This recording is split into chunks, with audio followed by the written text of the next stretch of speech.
jirtan daawwattoota TV Oromiyaa kan magaalaa Toronto irraa isiniif dabra. Sagantaa guyyaa kanaaf qabnu akka armaan gadiiti. Ani agartuu Shankifeeti.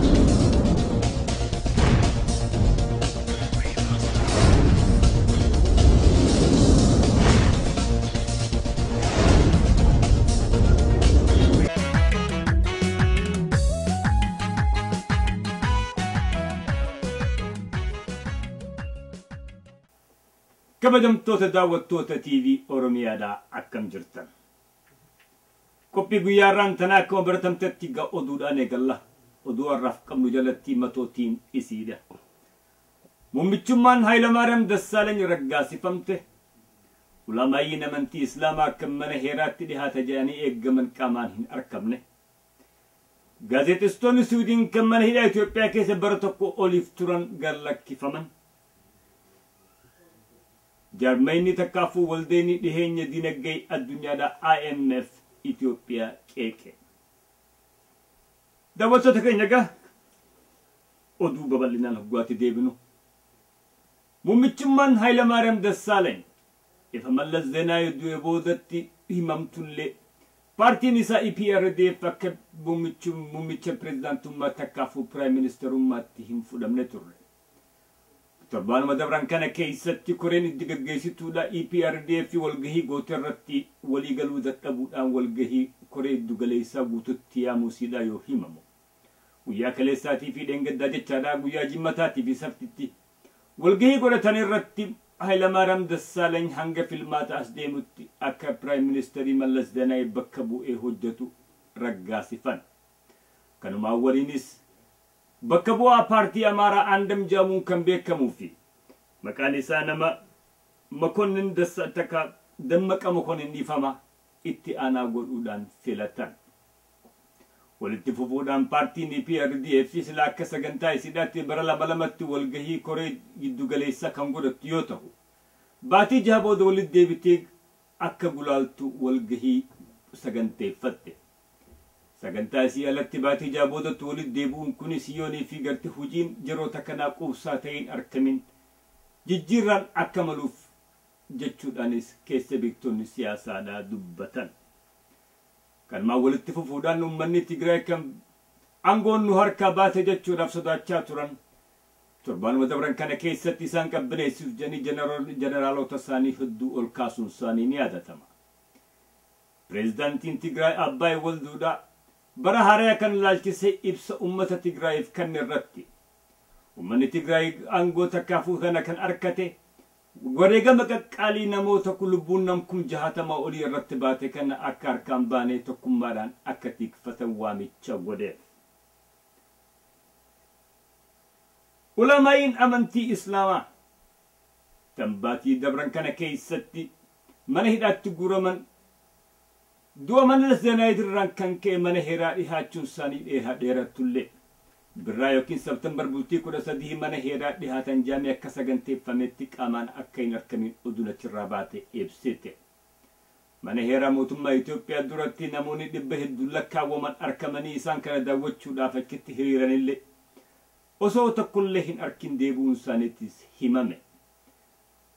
Sababiin isaan kun akka mana heeraa hin dhiyaatin maal akka ta'e himamuu baatullee uleedhaa fi torkiin irra gahaa turtirraa miidhaan irra geesse qaamni isaanii hanga ammaa waan hin fayyiniif jecha uummata duratti as baasuu sodaachuurraan akka ta'es keessa beektonni dubbatan. Kanumaan walitti fufuudhaan amantii mootummaan Itoophiyaa uummata Islaamaa irratti dhiibaa jirtuu fi tan ahbaas jechuun dura dhaabbachuudhaaf bakka bu'oonni ulamaayii Islaamaa hiriira isaaniitii fi qabsoo isaanii akka itti fufanis torbaanuma kana keessatti ibsan. Gaazexeessitoonni Suudiin kan maqaan isaanii Maartin Shubiyeetii fi Johan Maartin jedhamuun beekaman dhiifama Johan Persson jechaadhaa kan beekaman bara dabra keessatti Ogaadeen keessa qabamanii mana hidhaa Itoophiyaa keessatti bara 11 itti muramuun ni yaadatama. Du'a Mallas Zeenaawii boodatti mootummaan Itoophiyaadhaa jara kana gallakkisuun siitiis yoo himamu. Ibsa magaalaa Stookholm keessa kanan irratti haala hidhamtoonni gaazexeessitoonni fi kanneen biraatis mana hidhaa Itoophiyaa keessatti irra gahaa jiruu fi akkaataa isaan itti amananis saaxil baasan. Lubbuu isaanii baasuuf jecha waan mootummaan Itoophiyaa irraan geesse kana akka balleessanitti fudhachuu isaaniitis himan yoo himan. TV'n isaan hojjechaa turanii fi TV'n Sweden kan SVT jedhus viidiyoo kijibaa kan mootummaan Itoophiyaa irra dhaleessite gallakkeesse. Ibsuma kanarratti gaazexeessonni fi hidhamtoonni mana san keessa jiran hoggaa isaan bahuu deeman ulee poolisiidhaa jalaa baqachaadhaa dhufanii akka itti booyanii fi yeroo itti dhufanii gaazexeessonni kun biyya san keessa jiranii fi kanneen biraatis harki isaa fi miilli isaanii shanshalataan hidhamee akka tures dubbatan. Gaazexeessonni kun haala biyya san keessatti mana hidhaatti uummata irra gahaa jiru ibsuudhaaf halkanii guyyaa akka gadi hin ciifnes dabalanii ibsan. International Monetary Fund takkaafuu waldanii dhiheenya dinagdee addunyaadhaa mootummaan Itoophiyaadhaa pirojektiilee itti fufaa jirtu kana dinagdee biyya keessa akka jirutti durugdee gama tokko deebisuun kun gaagama biyya keessa fiduu danda'a jechuudhaan dubbatan.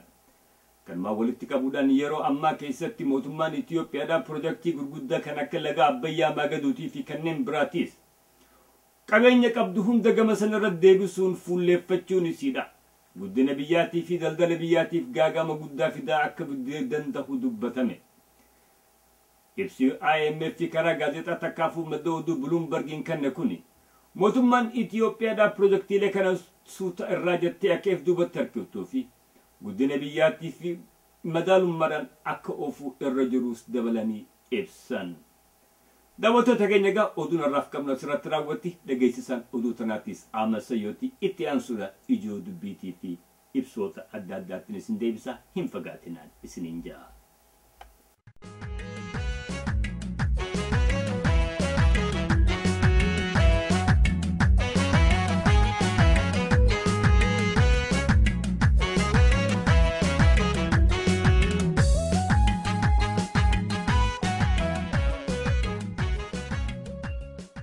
Hello and welcome to Tvoromiyaamagaalaatoronto. My name is Boltamomer and here are your headline news.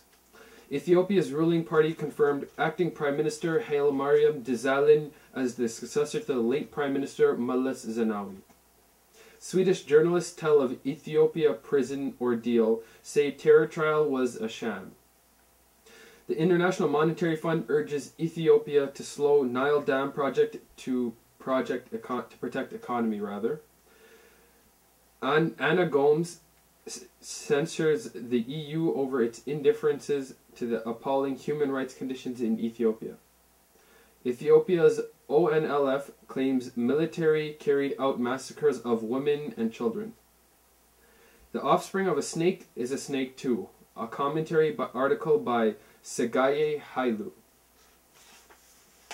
Ethiopia's ruling party confirmed acting Prime Minister Hailemariam Desalegn as the successor to the late Prime Minister Meles Zenawi. Meles, who led Ethiopia for 21 years, died on August 20th from an infection contracted while he was recovering from an undisclosed illness. Hailemariam, Meles's party deputy in the Ethiopian's People Revolutionary Democratic Front and former foreign minister, took over as acting capacity the next day. Out of 3 candidates, Hailemariam got the unanimous vote of the council members and will serve as the chairman of the EPRDF, and Demeke Makonnen will serve as the same as the deputy chairperson of the EPRDF. Communications Minister Bakaret Simon said in the capital Addis Ababa. Whoever is elected as chair and deputy chair of party will automatically be the nominees for the premiership and the deputy premiership. So both Mr. Hailemariam and Mr. Demeke will represent the party and the candidates presented to Parliament for approval when it starts its formal session early October. The federal parliament, which has only one opposition lawmaker out of 547, is expected to swear in Hailemariam on October 8th, Bakaret said. Human rights groups criticized the government for cracking down on civil liberties and introducing an anti-terrorism laws in 2009 that have been used to jail opposition politicians and journalists. Swedish journalists tell of Ethiopia's prison ordeal, say terror trial was a sham. Back home, after being imprisoned in Ethiopia for more than a year, 2 Swedish journalists on Friday dismissed their trial on terror charges as a sham, saying they accepted an 11-year prison sentence terms to improve their chances of being released. Martin Shabai and Johan Persson also said in a news conference that their apology on Ethiopian TV in connection with their release last week was not sincere. At that time, we were still prisoners, and it was part of the process of being freed. Shabai said, "I did not mean it." The two were arrested in summer of 2011 while trying to cross from Somalia into Ethiopia's Ogaden region, along with firefighters and the separatist Ogaden National Liberation Front, which Ethiopia classifies as a terrorist group. In December, the journalists were sentenced to 11 years each for abetting terrorism and entering the countries illegally. They denied the terror charges, saying they were in Ethiopia simply to do their work as journalists. The Swedes said that a video was used as evidence against them, was supposedly showing the raid which they were arrested, was actually recorded several days later, and then was staged by the Ethiopian army. The jailing of the journalists, condemned by rights watchdogs such as the Committee to Protect Journalists, which said the trial was an affront to justice and freedom. The International Monetary Fund urges Ethiopia to slow Nile Dam project to protect the economy. Ethiopia should slow down the construction of Africa's largest hydropower plant to avoid the dam and other projects starving the rest of the economy funds, the International Monetary Fund said. The government began work on the Grand Ethiopian Renaissance Dam, situated on the Nile Blue River, near the Sudanese border in April last year. 80 billion birr, which is $4.5 billion USD, project that will generate 6,000 megawatts partly for the export to the region, is scheduled to be completed in 2018.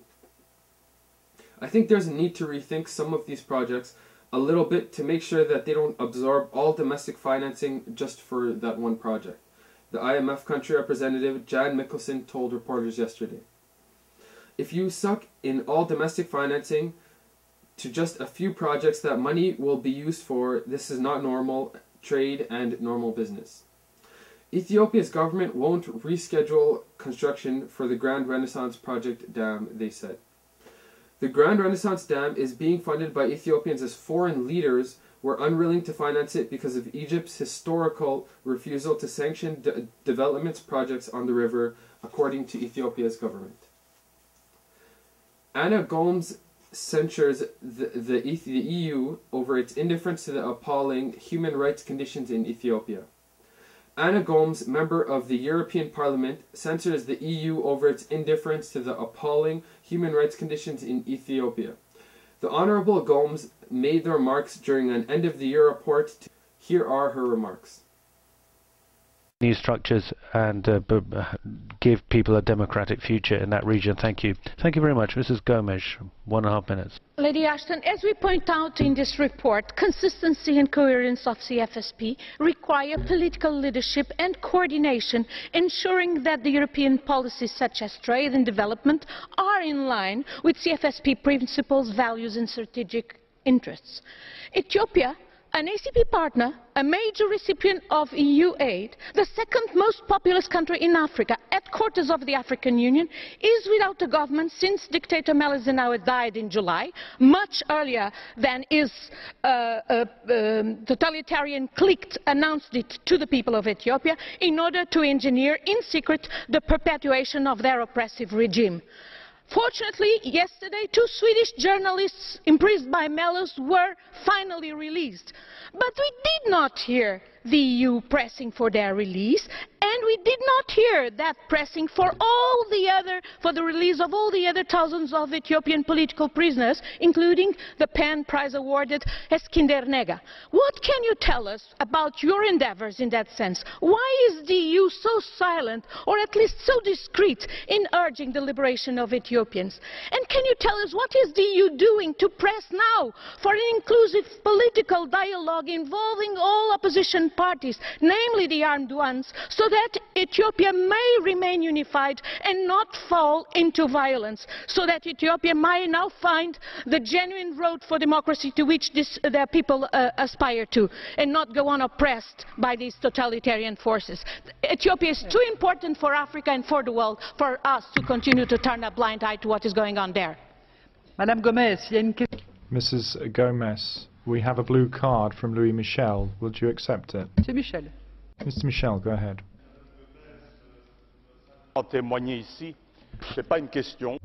Well, it's not really a question. I just want to say Lady Ashton and Lady Ashton's services have... Ethiopia's ONLF claims military carried out massacre of women and children. Ethiopia's ONLF rebel group accuses military massacre. Ethiopia's rebel Ogaden National Liberation Front has accused the Ethiopian military of committing a massacre against predominantly women and children in the Wadhir region on September 6th. At least 13 people have been confirmed dead. The ONLF said in a statement that the killings targeted family members of ONLF rebels, including the Guleg family. All the victims were collected from different parts of the region, including the Danud, Korail, and other areas in the Wadhir region, and brought to Mir Denbas and similarly executed, Ogaden Online had reported. The ONLF statement said the one victim was critically wounded by military and left on the ground to die. Another 15 civilians are reportedly missing. One eyewitness told Bekamser.com the family members of the victims are currently holed up in their homes for fear that they will also be attacked and killed. The situation here is extremely tense and people are both angry and sad at the violence against us, the witnesses had said. Panic has taken a hold of the area, the news report had also said. For the last 2 years, the Ethiopian army and its surrogate militias has increased the exemplary killings, causing fear and destruction of the lives in innocent civilians in the Ogaden. The ONLF statement read, since 2007, when the UN found gross violations of human rights by the Ethiopian army in Ogaden and recommended a UN investigation on the violation of human rights, the Ethiopian army continued their transgressions with impunity. The reports of the massacre come as the ONLF and the Ethiopian government met in Kenya to discuss parameters for peace negotiations to end decades of violence in the eastern Ogaden state near the Somali border. The offspring of a snake is a snake too. An article by Sagai Hailu. In his New Year's 2005 EC message to the Tigrayan people, President of Tigray region, Abu Woldu, warned Tigrayans that the TPLF will not accept the new attempt of some TPLF leadership of unholy reconciliation with those who are swept away from the front by the renewal program. The Prime Minister post is reserved for Tigrayans, he said. Abai Woldu is now chairman of the TPLF. The offspring of a snake is a snake too. This is originally one of a lovely Swahili proverb. It is just a biological fact in nature. A snake replaces a snake, not something different. As the old generation of a snake dies out, a new generation of snake exists and functions in the ecological world. Therefore, as the old generations of snake bites and inject deadly venom, the offspring supplies the same physiology too. Snakes give snakes generations after generations in the process of reproduction. Well said by the Swahili speakers. But we the Oromo people, are so rich in proverbs, but we can see another day, for give me just one more day. My intention is not to deal with the proverbs or animal biology, but I want to take the facts of this proverb to the current situations in the Ethiopian Empire, especially with the internal struggle for power within the dictatorial regime ruling party EPRDF. As we all know, it has been more than a month since the horrible and bloody dictator who massacred thousands of innocent people of the Horn of Africa, most of them are Oromos, Mallas Zenawi, passed away. But after the death of autocrat Zenawi, the EPRDF killer regime is busy in finding the successor of the dead mullahs. Therefore, Ethiopia is a state without a head of state for the time being. The EPRDF Executive Council members, in their closed-door meeting on Tuesday, September 4th, 2012, disagreed on the election procedures for the appointment of a new leader. The further delay of naming a party chief and prime minister of the state shows clearly the war behind the closed door of the EPRDF between Zenawi's spoiled political children. For the Oromo people and other oppressed people in Ethiopia, as the offspring of a snake is just a snake too, the power struggle between the gangs of the EPRDF has no such big importance. No significance whether Mr. Zenawi, Hail Mariam, or Bakaret, or Abdullah, or Abai, or someone else as assigned of the head of state of the empire, because they are already promised to be the real children of their killer father, Mallas Zenawi. All are the offspring of fatal snake Mallas Zenawi. They are copied from the genes that determine its killing, torture, exile, and hunger, and total humanitarian destruction of the Horn of Africa. By no means we hope for better of our destiny when the Abyssinians changing each other on power. History gave us more than enough lesson, from the Black Hitler, Menelik II, to the Mallas. All changes showed the snake just replaces a snake to the Oromo people. Every power change brought only more agony to the life of the Oromo people for over a century. The Nigerian people have one proverb to describe the case. A child sent to steal by his father will break in through the door and not the window, which means he will go in with full confidence and assurance to steal. What we have seen for more than a century in Oromia is the same. Changes on power just gave oppressors who killed us, imprisoned us, exiled us in confidence and ignorance. Therefore, EPRDF is on a red line in front in the fight for power. Within itself, we must not give our attention to the matter. Rather, we have planned to focus on our own struggle for freedom. We have to work hard by ourselves to ensure our self-determination ends a century of oppression. The Abyssinians who are interchanging each other on land, resource, people, and identity are preparing their knives to slaughter us again and again.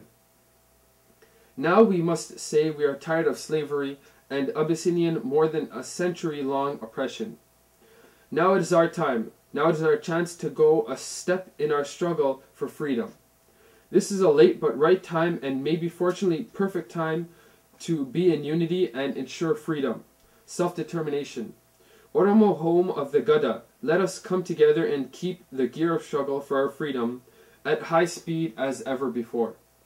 We have to promise for each other under the shadow of Oda, no more slavery, no more colony, no more exile, no more torture, no more death in the hands of the colonizers.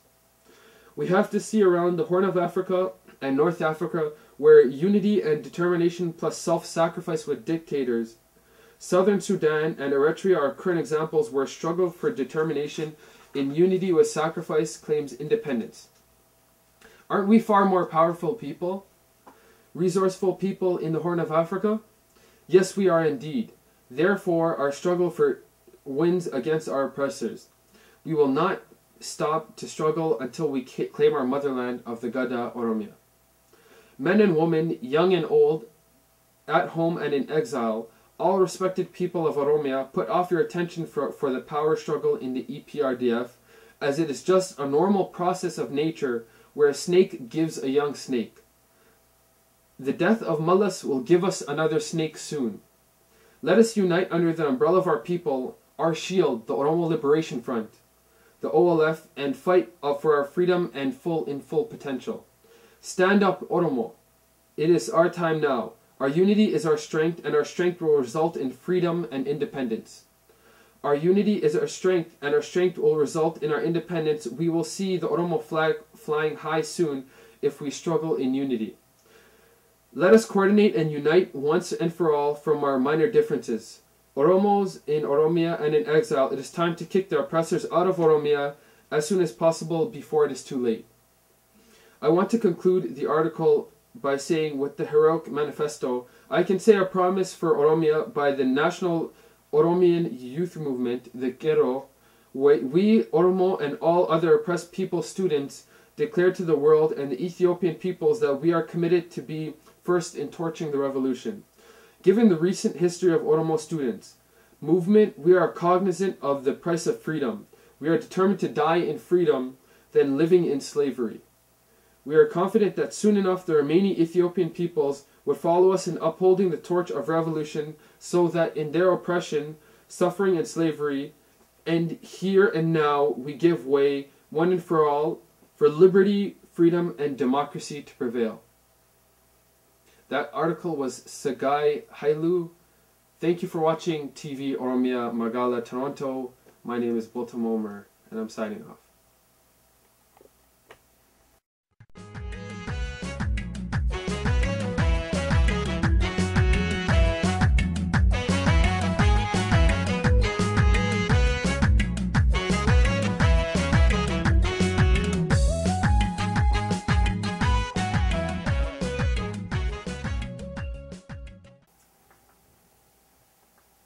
Saba takkaafu nama of xiqqeessee saba isaa xiqqeessu irratti ijoo dubbii jalatti tuttuquu fedha.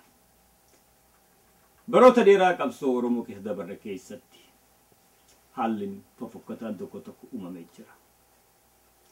Kanarraan kan ka'e hamileen uummataatiif uumamtee jirti. Akka nam tokko ta'ee gamtaan ta'e nama hunda keessatti iftuu deebi'uun takka takka uumamtee jirti. Kuni ammoo eenyummaa nam tokko kan lagachiisu, kan xiqqeessu, kan arrabsiisu ta'uu hin qabu. Bakka adda addaatti hoggaa wal agarre waa'ee qabsootii fi adeemsa qabsoo mariin yoo godhamtu namoonni gareen aboon irraa dhiisa Oromoon faayidaa hin qabdu kan jedhu hedduun dhage. Abbee politikaa bu'aan qabne kana gati kan jedhus baay'een dhage. Eenyutu eenyu arrabsaa jira. Akka siyaasaatti akka qabsootaatti dadhabneef namni if hin arrabsu. If arrabsuu if xiqqeessuu walii galatti deebite saba xiqqeessuu saba arrabsuu taate. Yoo arraan tana ilmi Oromoodha dhalli Oromoodha saba isaa arrabse kan biraa akkamitti haa kabaju. Nama of kabaje, nama of guddise, nama of ol kaaseetu saba isaatis guddisee ol kaasee kabajaa sila alagaarraa eeggatu sitti godha.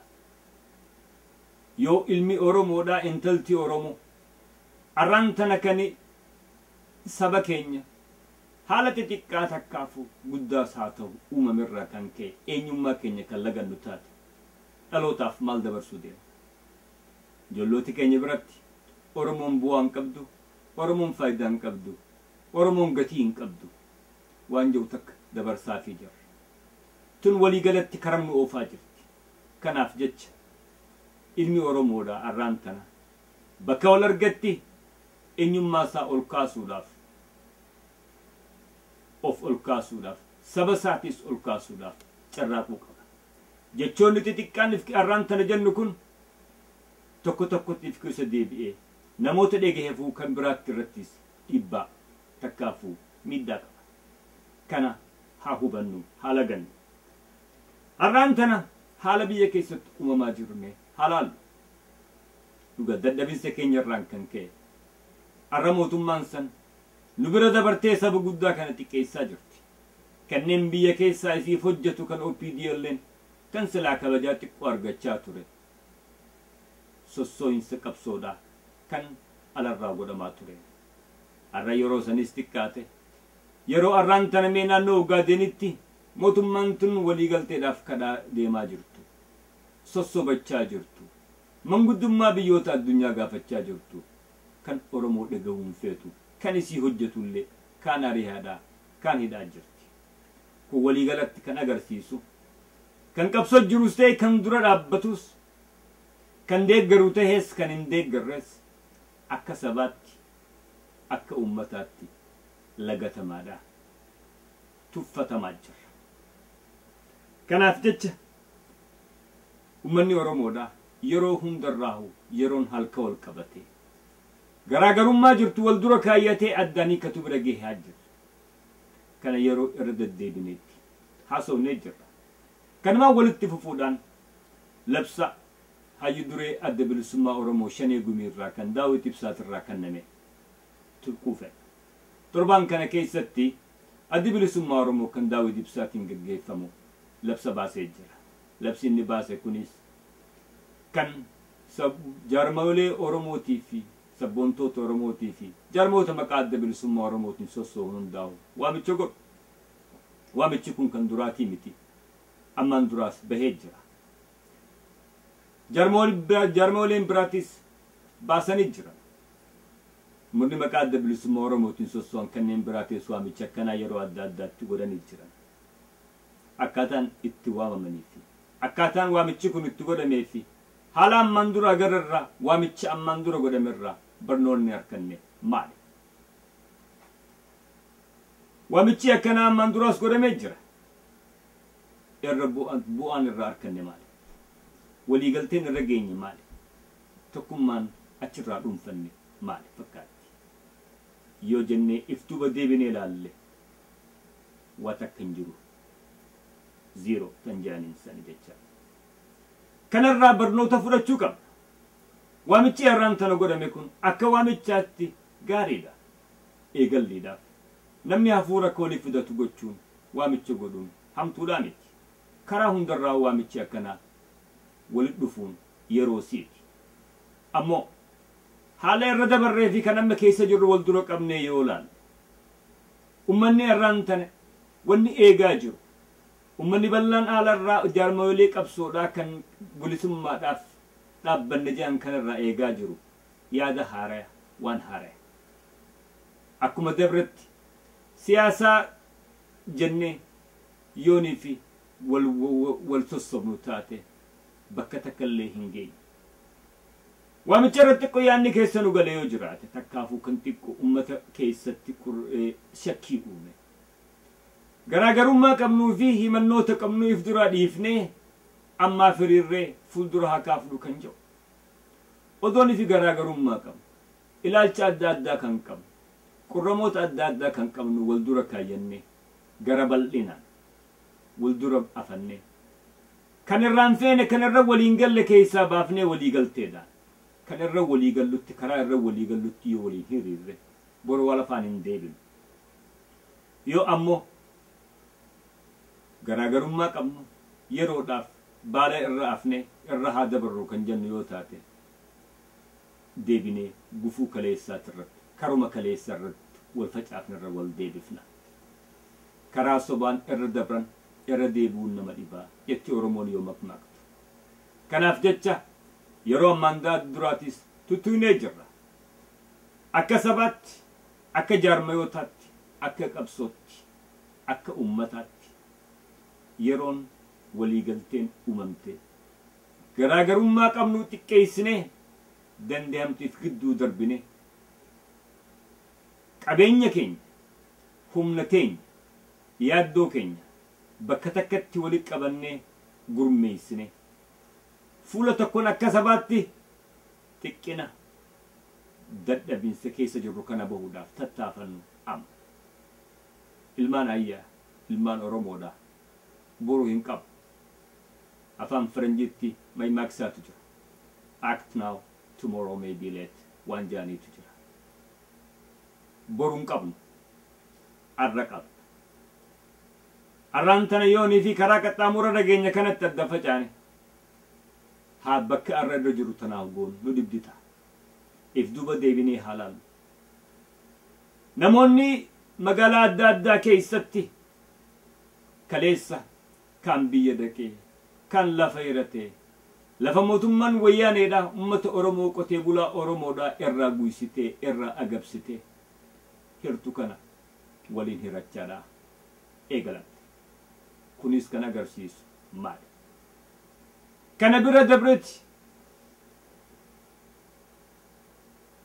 Mallasa Zeenaawiidha. Kan ummata Oromoodhaa kumaatamaan lakkaawwaman ajjeesee mana hidhaatti guure lubbuu itti guraarsee meeqatan baqachiise haadha meeqa boochise. Warri silaa osoo fi danda'amee ajjeesaniiti ummata Oromootirraa hijaa baasan jennee eegaa turre arra deebi'anii nama du'e maqaa tuquun gaarii miti nun jechuu eegalan. karam deemna kana yooni fi kabajaan taate maaliif Adolf Hitlerin kabaj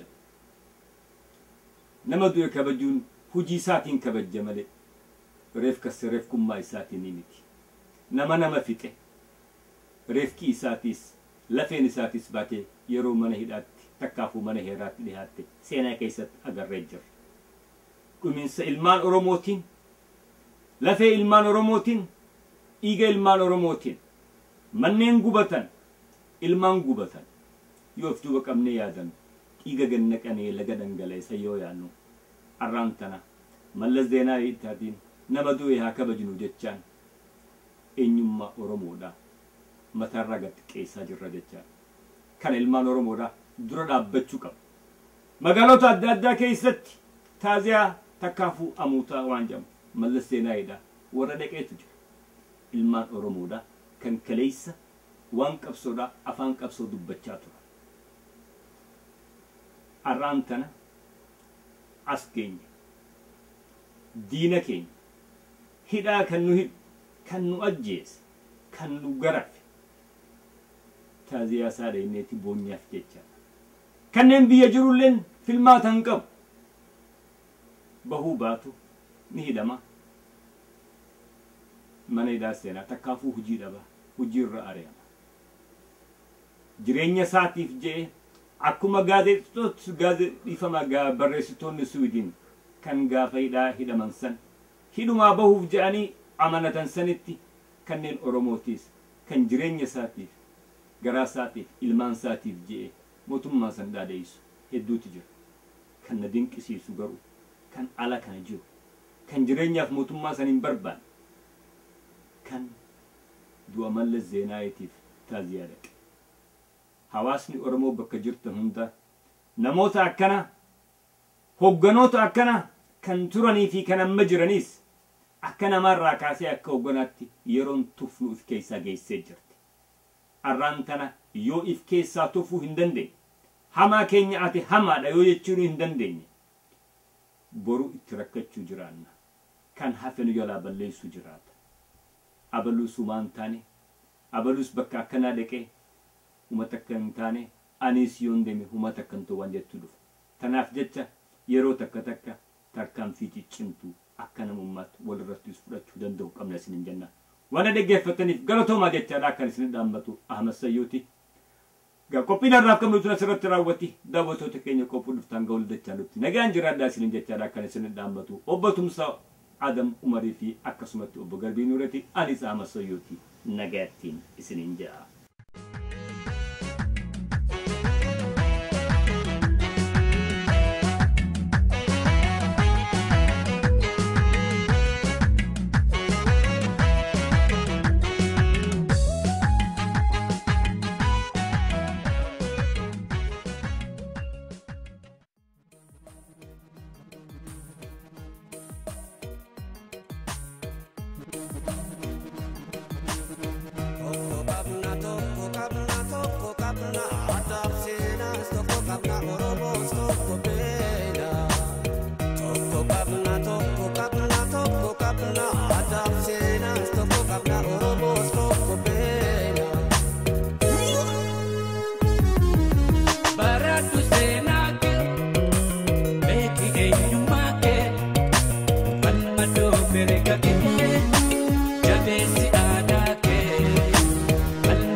Gosafi kutadaan wal qoodoo lakkifne Oromummaa qofaan yoo waliin tokkomne tokko qabna tokko qabna tokko qabna tokko qabna tokko qabna tokko qabna tokko qabna tokko qabna Oromoon yookumaa maqaa laman qabu seenaan isaa tokkummaa kan hin qabne Gosafi kutadaan wal qoodoo lakkifne Oromummaa qofaan yoo waliin tiroonne Tokko